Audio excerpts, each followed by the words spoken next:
Sabi ni Mrs. kay Mister, itlog na nga lang, hindi mo pa maluto ng maayos.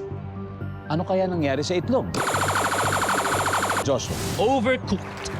Overcooked. Nandiyan ba yan? Joshua, final round pass or play, Joshua? Play! Play! Joshua, balik muna tayo. Final round na to, guys.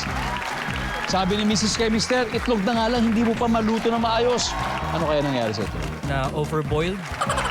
Overboiled, parang overcooked. Parang overcooked. Iba yung overboiled, ha? Ito nasunog, yan yung sunny side up. Di ba yung dito nagilid, nasunog? Ito naman, sumobra. Nandiyan ba yan, survey?